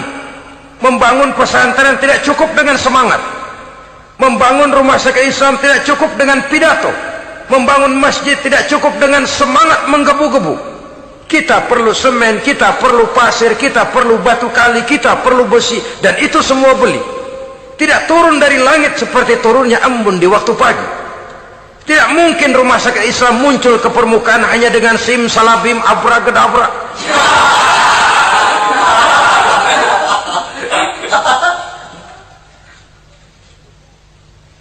Oleh sebab itu, saya bersyukur kecenderungan belakangan ini pengajian-pengajian akbar di berbagai tempat tidak hanya sebagai ajang untuk menanamkan akidah, membina ukhuwah, tapi juga menjadi sarana di mana kita mengumpulkan dana, menghimpun potensi umat, menginventarisir potensi untuk kepentingan pengembangan daripada agama.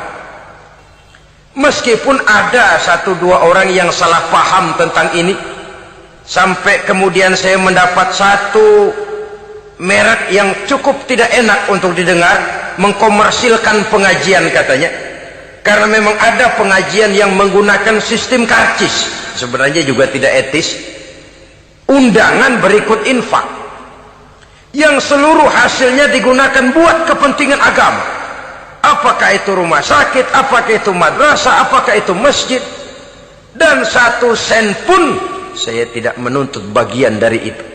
Saya malah berprinsip sepanjang saya masih laku untuk dijual dan itu memang buat kepentingan agama, persilahkan jual saja. Asal buat masjid, pesantren, madrasah, rumah sakit Islam, kegiatan syiar dan dakwah, silakan. Tapi kalau sudah dijual buat kepentingan pribadi, memperkaya diri sendiri, tentunya dunia akhirat sulit untuk ridho kepada tingkah laku yang semacam itu. Kita memerlukan dana. Umat di daerah membangun memerlukan dana. Dan dana itu tidak hanya datang begitu saja. Kita bersyukur bahwa untuk menghadiri pengajian sekarang ini orang mau mengeluarkan uang, mau memberikan infak dengan ikhlas, tidak dengan keterpaksaan.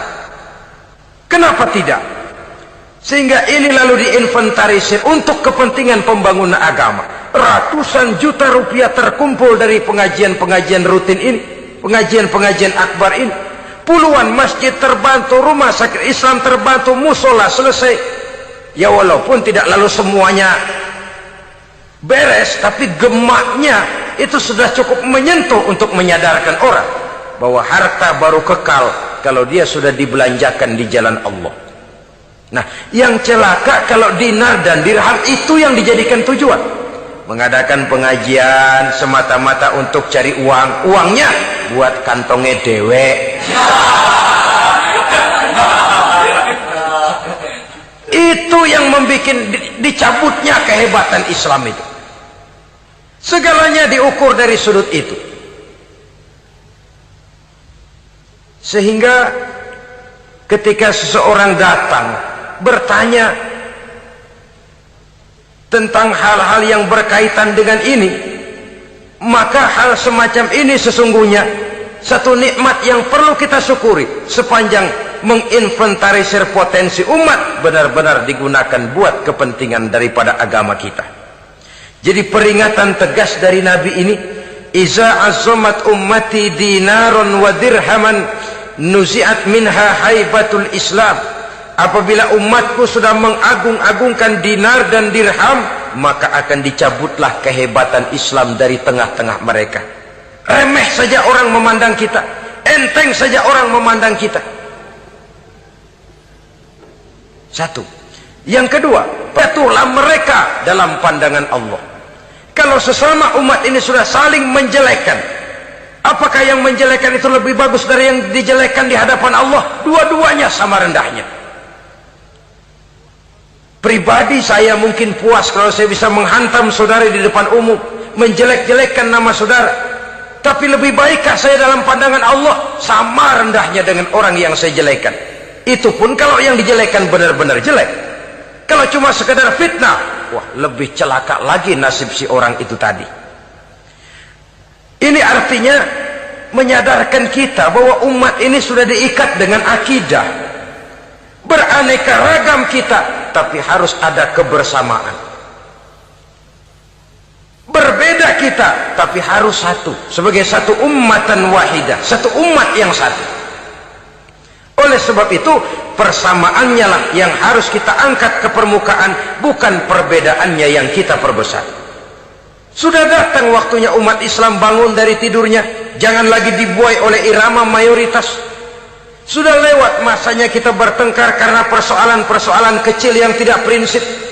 Sudah datang waktunya umat Islam bersatu, menyusun saf yang lebih lurus, oleh karena ia dihadapkan kepada tantangan-tantangan yang tidak semakin ringan. Kalau kita bertengkar dengan kita, kalau kita saling mencaci sesama kita, bukankah Yahudi tepuk tangan? Bukankah Nasrani menari-nari? Bukankah pihak ketiga akan menangguk di air keruh? Dan kerugian akan terpulang kepada kita semua. Tapi inilah realita. Bahwa yang kita hadapi ini sesungguhnya musuh kita di luar kita, bukan di dalam kita. Apakah itu kemiskinan, kebodohan, maksiat, munkarat, ketidakadilan, kezaliman, kesewenang-wenangan, dan lain sebagainya. Yang musuh jadikan musuh, yang teman mari kita rangkul. Jangan terbalik, teman dimusuhi, musuh malah dirangkul. Maka berpesta poralah musuh-musuh Islam ini. Saudara-saudara kaum muslimin rahimakumullah, Nabi memperingatkan dengan tegas, wa iza tasabat ummati saqatat min ainillah. Jikalau umatku sudah saling mencaci maki, sudah saling berbantah-bantahan, jatuhlah mereka dalam pandangan Allah.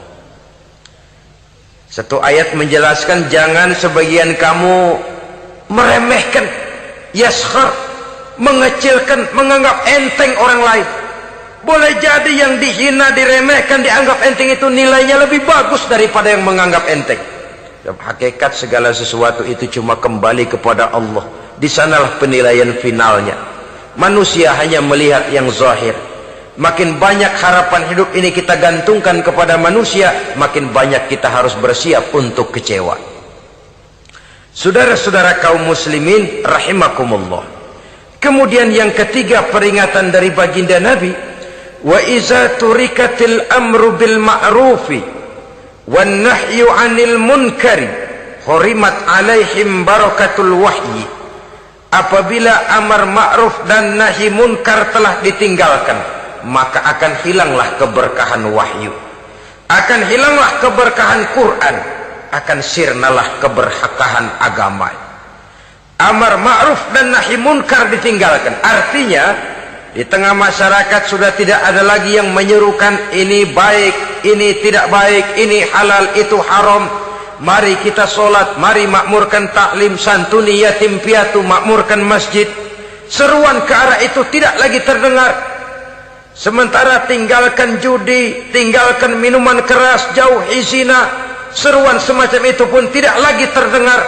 Maka hilanglah keberkahan wahyu itu. Karena amar ma'ruf dan nahi munkar merupakan bagian daripada ajaran agama kita. Menjadi sponsor dari segala macam kebajikan dan menjadi penghalang daripada segala macam kemunkaran sesuai dengan batas kemampuan yang kita miliki masing-masing. Nah, saya kembali kepada persoalan pokok di awal pembicaraan tadi. Bagaimana jalan keluarnya? Jalan keluarnya tidak lain adalah upaya. Bagaimana kegiatan yang sifatnya fisik material ini diimbangi dengan kegiatan yang bersifat mental spiritual. Upaya menghidupkan majelis-majelis taklim, upaya memakmurkan masjid-masjid sebagai laboratorium rohani untuk mewujudkan keseimbangan dalam pola pikir yang akan berlanjut dalam gerak hidup yang kemudian akan tertuang dalam segala perbuatan manusia. Apabila sudah terwujud kepincangan dalam pola pikir, akan pincanglah caranya bertindak dan berbuat, akan pincanglah pandangan hidupnya, akan pincanglah orientasinya di dalam kehidupan ini. Oleh karena itu, Islam dalam berbagai aspek kehidupan mengajarkan sistem keseimbangan. Mencari harta boleh, tapi tidak boleh keluar dalam kerangka fastabiqul khairat. Berlomba-lomba silakan, tapi untuk kebaikan. Bukan untuk bermegah-megah, bukan untuk menumbuhkan gengsi, bukan untuk meninggikan prestise dan harga diri, tapi fastabiqul khairat, berlomba-lomba di dalam mengejar kebajikan, di dalam menyebarkan kebaikan. Bukan sekedar berlomba-lomba, tapi tolong menolong, bantu membantu. Ta'awanu 'alal birri wat taqwa wa la ta'awanu 'alal ismi wal udwan. Bertolong-tolonganlah kamu di dalam kebaikan dan takwa, jangan bertolong-tolongan di dalam perbuatan dosa dan permusuhan. Kerjasama di dalam kebaikan, kerjasama di dalam ketakwaan. Ada satu contoh yang menarik bahwa umat Islam di dalam ia menjalin kebersamaan itu harus seperti orang main sepak bola. Saudara lihat, orang main sepak bola, kalau pertandingan belum dimulai, silahkan kumpul di luar lapangan, atur strategi yang baik. Tapi kalau pertandingan sudah dimulai, turun ke lapangan hijau, jangan kumpul terus. Masa ada sepak bola gotong royong, groyok ke sana, groyok ke sini, ya kalah terus. Harus ada yang jadi penyerang tengah, kan begitu toh sepak bola. Harus ada yang jadi kiri luar, kanan dalam, striker, back, penjaga gawang. Yang penting kerjasama, teamwork, lalu mampu menciptakan operan-operan. Yang jadi back jangan ngiri sama yang jadi penyerang tengah. Jangan hasut, sebab bagaimanapun juga andai kata si penyerang tengah berhasil menjaringkan bola ke gawang lawan, kan kemenangan bukan kemenangan satu orang, kemenangan satu kesebelasan, kemenangan satu tim. Ini yang sering terjadi, back ngiri sama penjaga gawang, lalu penjaga gawang ngiri sama penyerang tengah, penyerang tengah ngiri sama kiri luar. Ya kapan mau menggolkan ke gawang lawan? Kita ini satu kesebelasan, posisi boleh berbeda. Umat Islam itu harus ada yang jadi camat, lurah, bupati, gubernur, menteri, jadi jenderal, jadi konglomerat, jadi pengusaha, jadi teknokrat. Yang penting kerjasama, teamwork, mampu menciptakan operan-operan yang akurat. Diego Armando Maradona, enggak pakai dia, enggak. Itu katanya maha bintang, gagah, hebat, bintang lapangan hijau. Kapan Maradona hebat? Kalau ditunjang oleh 10 temannya yang lain, merupakan satu kesebelasan. Bagaimanapun hebatnya Diego Armando Maradona, kalau dia sendirian lawan satu kesebelasan, remek.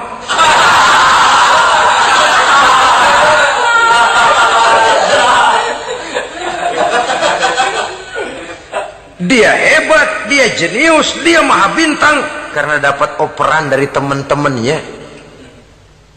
Bukan jegalan, operan. Jadi oleh sebab itu bagaimana kita menciptakan operan-operan akurat yang akan melahirkan kebersamaan di tengah-tengah umat. Artinya satu contoh saja, misalnya seorang pengusaha besar, oleh karena kesibukannya di dunia bisnis, tidak perlu jadi ketua pembangunan musola. Tapi kalau ada musola belum selesai, operan. Operannya itu yang penting. Apa yang dioper itu? Semen, apa batu kali, apa besi? Yang penting operan. Operannya akurat. Kadang-kadang ada terjadi juga frustasi ngelihat lawan kesebelasannya terlalu kuat, ngoper ke gawang sendiri. Jebol. Kan sering terjadi begitu. Muslim didukung oleh umat Islam, ketika punya posisi menguntungkan malah mempersulit Islam. Ini kan ngoper ke gawang sendiri, bunuh diri namanya. Boro-boro jebolin gawang lawan, asal jangan bunuh diri juga lumayan. Jadi kalau saja kita mampu menciptakan kebersamaan seperti ini, baju boleh berbeda. Seorang muslim boleh dibungkus baju ABRI, boleh dibungkus baju dokter, boleh dibungkus baju teknokrat, boleh dibungkus baju konglomerat, sekedar baju. Tapi kalau terbukalah baju itu, kelihatan dadanya, terbersit nilai imannya, meresap sampai ke tulang sumsumnya. Dan pada saat Islam dikuti-kuti, akan timbul kecintaannya, akan timbul, saya muslim dan saya bangga dengan Islam saya. Saya muslim dan saya mau berbuat untuk Islam saya. Saya muslim dan saya siap mati untuk Islam saya.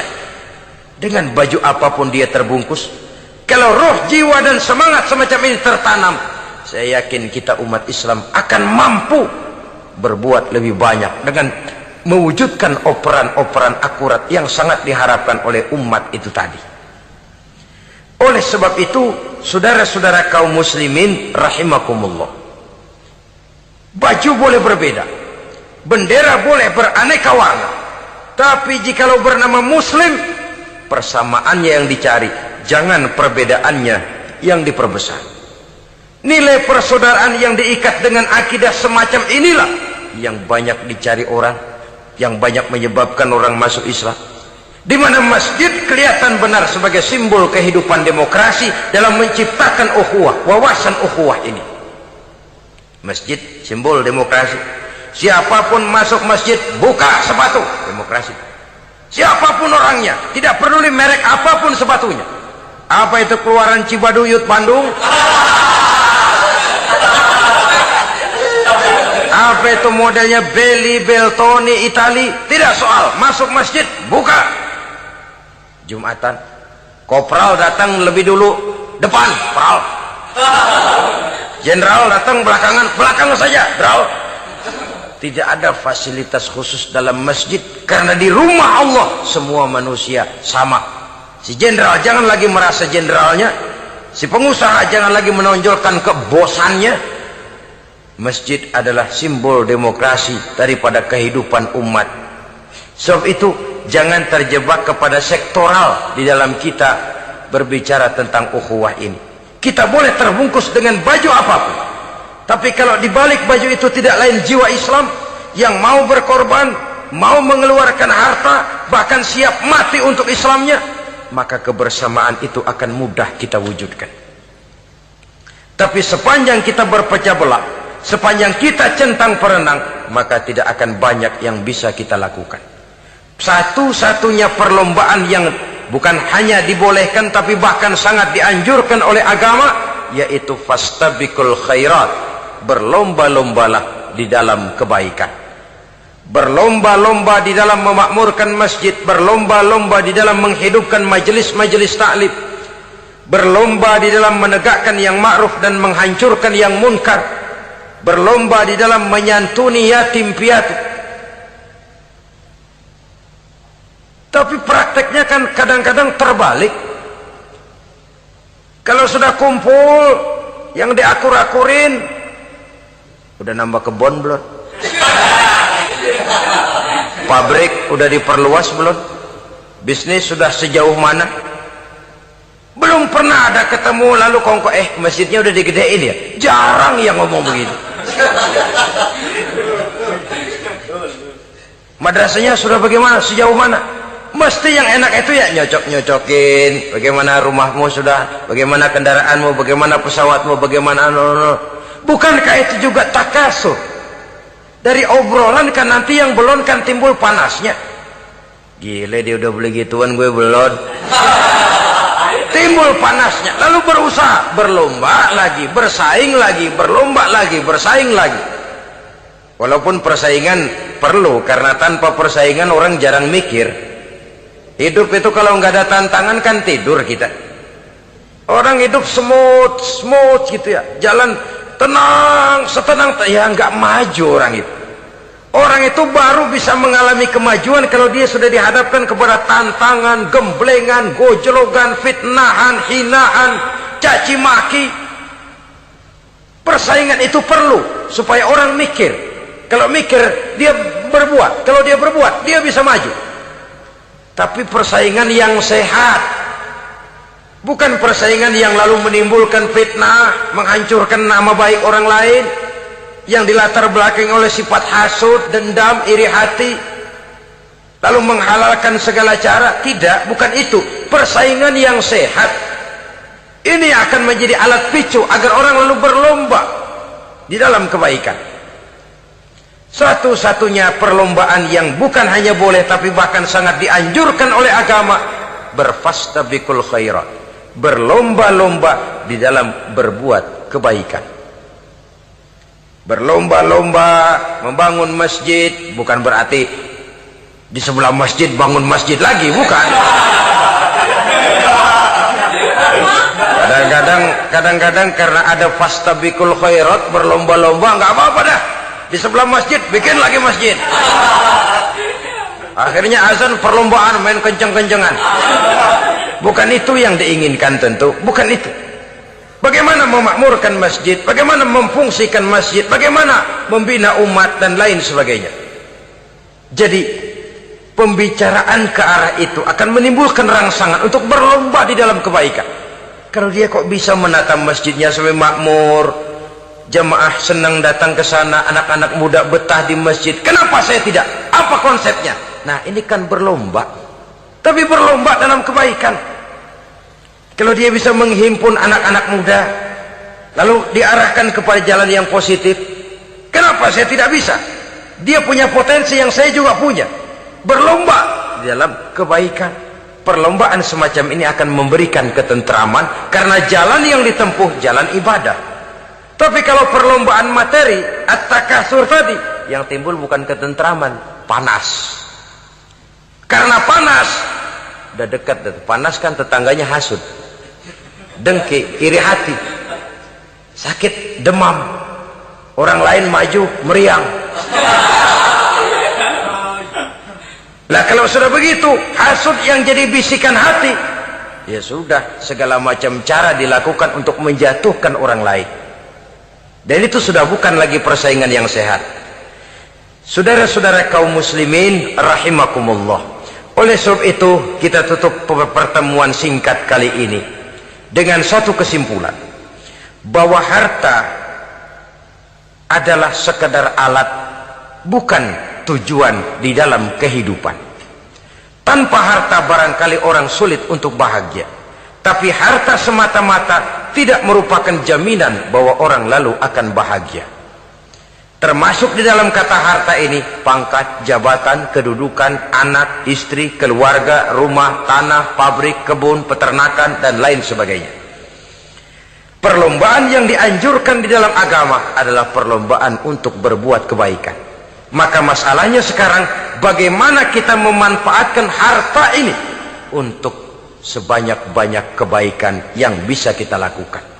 Semoga kita mampu melakukannya dan kita tidak termasuk dalam orang-orang yang celaka yang lantaran bermegah-megah dengan kesenangan dunia saja. Terima kasih atas segala perhatian, mohon maaf atas segala kekurangan. Usikum wa nafsi bitaqwallah. Wassalamu alaikum warahmatullahi wabarakatuh.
Mereka membayangkan kebebasan finansial hanya bisa dimiliki oleh segelintir orang kaya raya dengan bisnis raksasa atau warisan besar.